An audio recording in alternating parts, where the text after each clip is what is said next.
Mutual induction, इसको बहुत ध्यान से देखना, इसका इनिशियल जो 10 मिनट है बड़े क्रिटिकल है। तो अगर आपने ये मिस कर दिया आपसे कोई न्यूमेरिकल ठीक नहीं होगा, ये बात पक्की है। म्यूचुअल इंडक्शन क्या चीज, देखो म्यूचुअल का मतलब यहाँ पर दो कॉइल्स है, mutual mutual consent, mutual induction, दो कॉइल्स है, एक नहीं है। होगा क्या, इमेजिन करो कि ये प्राइमरी कॉइल है और ये सेकेंडरी कॉइल है। प्राइमरी कॉइल में करंट मैं चेंज कर रहा हूं, मान लो करंट में बढ़ा रहा हूं, तो इसका फ्लक्स बढ़ रहा है, ये मैं बढ़ा रहा हूं, इसका फ्लक्स मैं बढ़ा रहा हूं।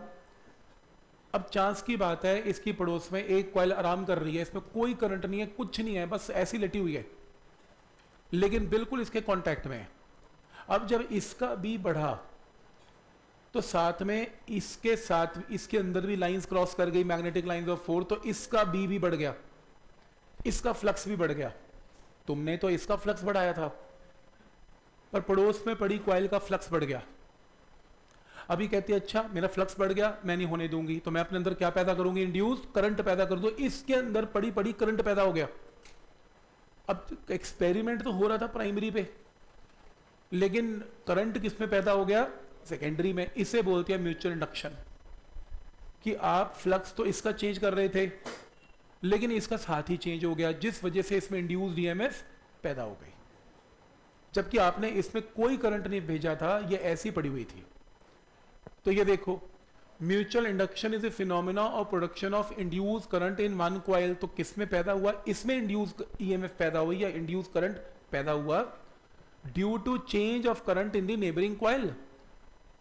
करंट नेबरिंग कॉइल में पड़ोसी में चेंज कर रहे हैं, लेकिन फ्लक्स इसका चेंज हो रहा है, इंड्यूस्ड ईएमएफ इसमें पैदा हो रही है। पॉइंट समझ में आ रहे हैं यहां तक? हाँ हुआ, हम स्टडी सिर्फ इसको कर रहे हैं।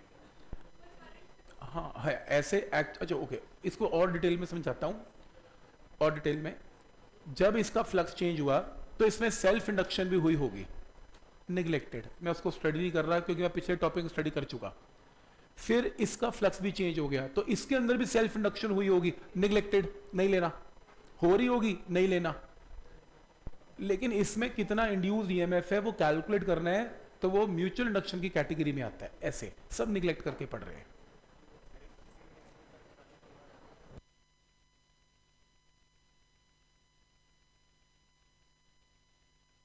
ऐसा तो बहुत कुछ हो रहा है, हम ले नहीं रहे, हम बड़ी बेसिक चीज पढ़ रहे हैं कि अगर इसमें करंट को चेंज करें तो इसमें कितना फ्लक्स चेंज होगा, जो जिसमें बिल्कुल भी हमने करंट सेंड नहीं किया, और इसमें इंड्यूस्ड ईएमएफ कितनी पैदा होगी, ये क्वेश्चन है। तो पॉइंट समझ में आ रहा है यहां तक, कि मैं करंट इसमें सेंड कर रहा हूं, इसमें भेज रहा हूं, लेकिन ईएमएफ इंड्यूस पड़ोस की कॉइल में हो रही है, इससे बोलते हैं म्यूचुअल इंडक्शन। क्या ये स्टेप यहां तक क्लियर है? कोई डाउट इसमें? ठीक, अब ये बहुत इंपॉर्टेंट है, इसके बाद वाला टॉपिक इंपॉर्टेंट है।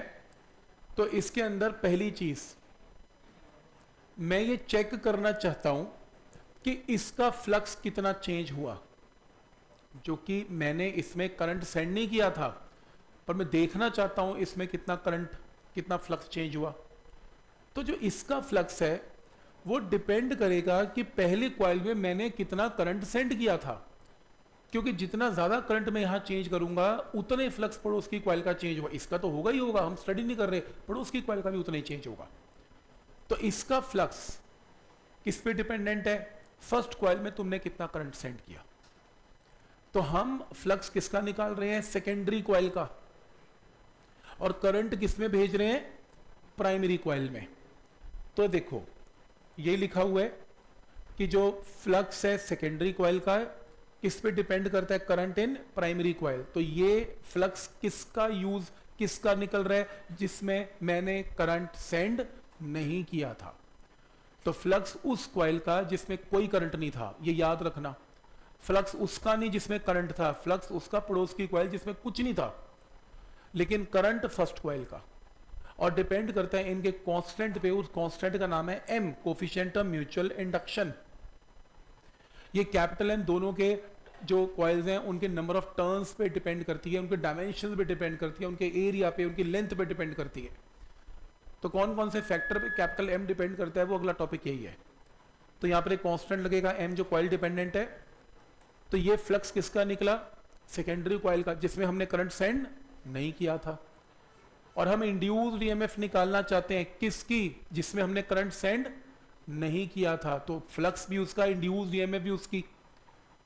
तो इंड्यूस्ड ईएमएफ की वैल्यू सेकेंडरी कॉइल में क्या आएगी, जिसमें हमने करंट सेंड नहीं किया था, minus d phi by d t. Phi की जगह पुट करो एम आई, एम बाहर आ गया, बड़ा important formula, minus M d I by d t, note करो।